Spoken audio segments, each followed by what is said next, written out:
Hello student, स्वागत है आपका वॉल्ट विटमैन की next poem on the beach at night में। ये काफ़ी इंपॉर्टेंट पोएम है क्योंकि यूजीसी नेट में एक दो बार इससे कुछ क्वेश्चंस या लाइंस पूछी गई हैं, तो आप इसको थोड़ा सही से पढ़ लें।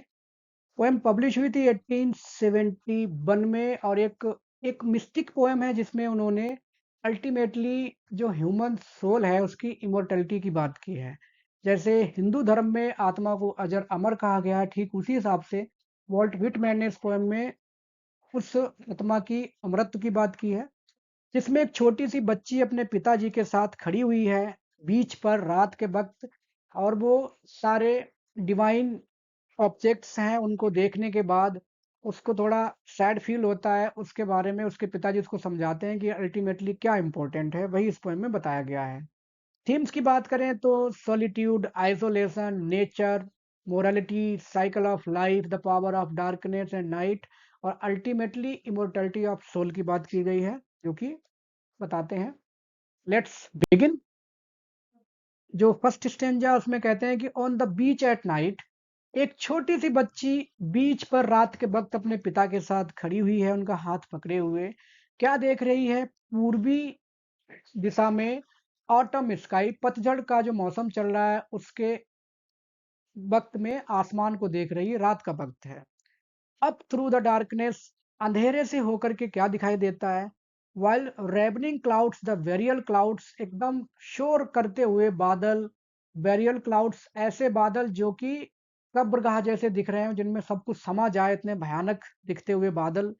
एंड ब्लैक मैसेस स्प्रेडिंग, और बहुत ज्यादा ब्लैक क्वांटिटी में, मतलब रंग उनका काला है और बहुत बड़ी क्वांटिटी में वो जो है फैलते जा रहे हैं बहुत ज्यादा उस पूर्वी दिशा में आसमान में।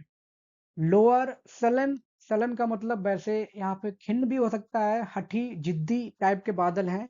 एंड फास्ट अथॉर्ट, फास्ट मतलब तेज, अथॉर्ट का मतलब आर पार जिनसे देखा जा सके। डाउन द स्काई, कुछ देर तक तो बादलों से आर पार दिखा जा सकता है, लेकिन क्योंकि बहुत ज्यादा ब्लैक है, क्वांटिटी में बहुत थिक है, तो थोड़ी देर बाद उनसे आर पार दिखना भी बंद हो गया है। अमिड द अथॉट एंड डाउन द स्काई मतलब आसमान के आर पार, बहुत इधर से उधर तक, बहुत दूर तक वो बादलों का जो गुब्बार है, गुच्छा बहुत फैला हुआ है। Amid a transparent clear belt of ether at left in the east, और वो एक जो रे है थोड़ी सी ईथर की पूर्वी दिशा में थोड़ा सा तेज बाकी है, ईस्ट साइड में जो आसमान का, वहां पर एक्सेंट्स का मतलब ऊपर आना, ऊपर आता है लार्ज एंड काम लॉर्ड स्टार जुपिटर, जो ग्रह है जुपिटर, वो दिखाई दे रहा है आसमान के ऊपर और समुद्र के ऊपर। एंड नाई एट हैंड, और नाई का मतलब नेगेटिव यहाँ पे होता है।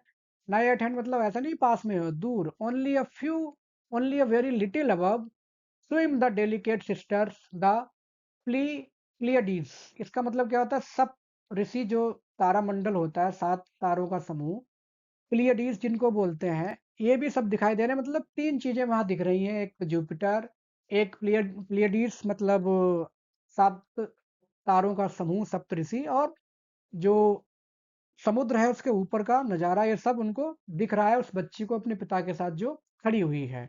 और ये बादल जो कि बहुत ज्यादा थिक और डार्क हैं, वो बढ़ते जा रहे हैं इन सब चीजों की तरफ उनको घेरने के लिए। From the beach the child holding the hand of her father, अपने पिता का हाथ पकड़े हुए जो बच्ची खड़ी हुई है। Those burial clouds that lower victorious soon to devour all watching silently weeps, वो देख रही है कि जिस तरह से जुपिटर है या जो प्लियडीज है, उनको किस तरह से ये बादल, काले घने बादल, उन सबको डिवोर का मतलब क्या होता है? हजम कर जाना। उन सबको हजम करते हुए देख रही है कि सारे जो नज़ारे थे वो छिप गए हैं उन थिकनेस ऑफ क्लाउड्स में। उन सबको देखने के बाद वो बेचारी दुखी हो जाती है और रोने लगती है। जब वो रोने लगती है तो उसके पिता उसको सांत्वना देते हैं, उसको समझाते हैं कि वीप नॉट चाइल्ड, रो नहीं बच्ची। वीप नॉट माय डार्लिंग, मेरी प्रिय बच्ची, रो नहीं। With these kisses let me remove your tears, ये वाली लाइंस जो थी, ये लाइंस यूजीसी नेट के एग्जाम में पूछी गई थी। With these kisses let me remove your tears, मुझे इन केसेस से अपनी बेटी को वो चुंबन कर रहे हैं प्यार में कि मुझे अपने आंसू पोंछने दो बेटा, रो नहीं। और ऐसा दुखी नहीं होते। वो फिर समझाएंगे कि क्यों दुखी होने की बात नहीं है। वो कह रहे हैं कि the ravening clouds shall not long be victorious. अभी जरूर ऐसा हुआ है कि जुपिटर और प्लेडीज इन सबको इन थिक क्लाउड्स ने कवर कर लिया है, लेकिन बेटा बहुत लंबे समय तक ये अपने आप को, जो बादल हैं, वो अपने आप को विजयी नहीं रख सकते। ये जो बादल हैं, कह सकते हैं कि ये बुराई का प्रतीक हैं। और ये बाकी चीजें जो डिवाइन ऑब्जेक्ट्स हैं, ये सब अच्छाई की प्रतीक हैं। तो ये बुराई बहुत दिनों तक अच्छाई पर अपने आप को जीवित या विजयी साबित नहीं रख सकती। अल्टीमेटली अच्छाई ही जीतेगी। They shall not long possess the sky.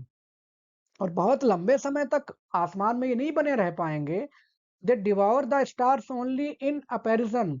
और सिर्फ जो उनकी छाया है थोड़ी सी, जुपिटर स्टार्स इन सब की, उस छाया को ही इन्होंने ढका हुआ है। उनका अस्तित्व खत्म नहीं किया है। जैसे बुराई कितनी भी ज्यादा आगे आ जाए, लेकिन कहो कि अच्छाई खत्म हो जाएगी, नहीं होती। भले ही वो दब जाए कुछ दिनों के लिए, जैसा होता है कई बार, but ultimately the victorious who emerges the goodness. Jupiter shall emerge. Definitely जो जुपिटर है, the goodness, definitely it will emerge. Be patient बेटा, सब्र करो। वॉच अगेन अनदर नाइट, देखना किसी और रात में देखना। The Pleiades shall emerge. जो सप्त ऋषि हैं, या ओवरऑल जो अच्छाई है, वो एक दिन जरूर इस बुराई से ऊपर आएगी।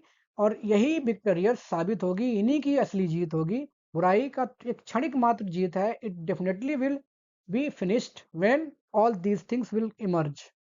दे आर इमोर्टल। ये सारी चीजें कैसी हैं? इमोर्टल हैं बच्चे। ये कभी खत्म होने वाली नहीं है। बादलों की क्या औकात है, उनकी क्या वैल्यू है कि इन सब चीजों को खत्म कर लें। All two stars both silvery and golden shall shine out again. और कुछ पर्टिकुलर तारों की बात कर रहे हैं कि जो तारे सिल्वरी और गोल्डन कलर के दिख रहे हैं बेटा, ये फिर एक दिन चमकेंगे। और आप देखना, बादल अपने आप छट जाएंगे और ये अपने आप को खत्म समझेंगे। ये आप उम्मीद रखना बेटा। Weep not my child. वो सांत्वना दे रहे हैं अपने बच्चे को। The great stars and little ones shall shine out again. चाहे बड़े चाहे छोटे, सभी सितारे एक दिन जरूर चमकेंगे। अच्छाई जरूर आएगी, चाहे छोटी हो बड़ी हो। दे एंड्योर। बस वो कुछ दिनों के लिए इस चीज को बर्दाश्त कर रहे हैं। The past immortal suns and the long enduring pensive moon shall again shine. ये सारी चीजें जो सन्स हैं या जो मून्स हैं, इनको प्लूरलाइज किया है क्योंकि ये एक तरह से सिंबल है इन सब चीजों का, उन सारी गुड कैरेक्टरिस्टिक्स का जो कि पाई जाती हैं। वो सभी एक दिन चमकेंगी, देखना बेटा। Then dearest child most the only for Jupiter.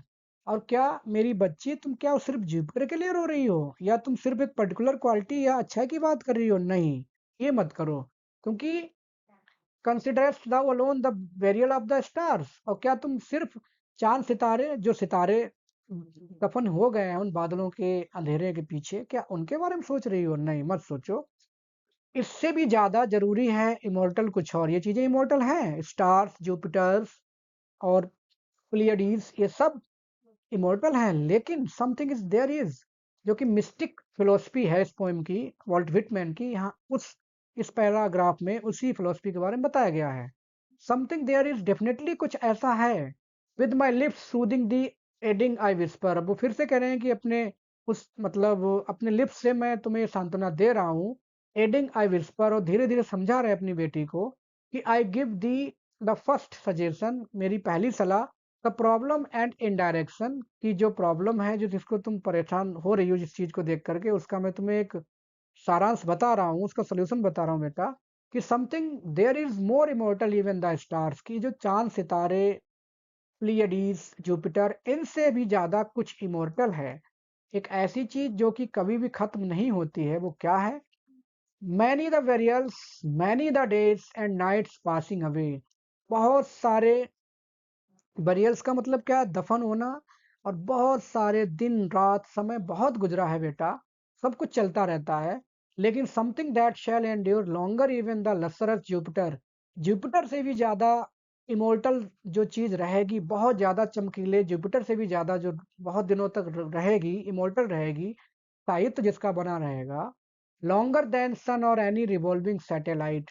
ना सिर्फ सन, इवन जो सैटेलाइट्स हैं घूम रहे हैं जो आसपास उस खगोलीय परिक्रमा में, उन सबसे भी ज्यादा, और वो और the radiant sisters in the Pleiades, यहाँ तक कि जो सप्तऋषियों का जो रेडियंस चमकती हुई जो उनकी श्रेणी है, सिस्टर्स बोला जाता है उनको, उन सबसे भी ज्यादा कुछ इमोर्टल है। वो इमोर्टल क्या है? The human soul. उसके बारे में इन्होंने एक इंडिकेशन दिया है। The human soul shall endure everything, it will be always immortal. चाहे ये चीजें खत्म भी हो जाए, लेकिन जो अमरत्व आत्मा का है वो हमेशा बना रहेगा। तो इस पोएम में ये उन्होंने अपनी फिलोसफी एक्सप्रेस की है, वॉल्ट विटमैन ने। तो ये था इस पोएम का एक्सप्लेनेशन। आप चैनल को लाइक, सब्सक्राइब, शेयर कर लें। Thanks for watching.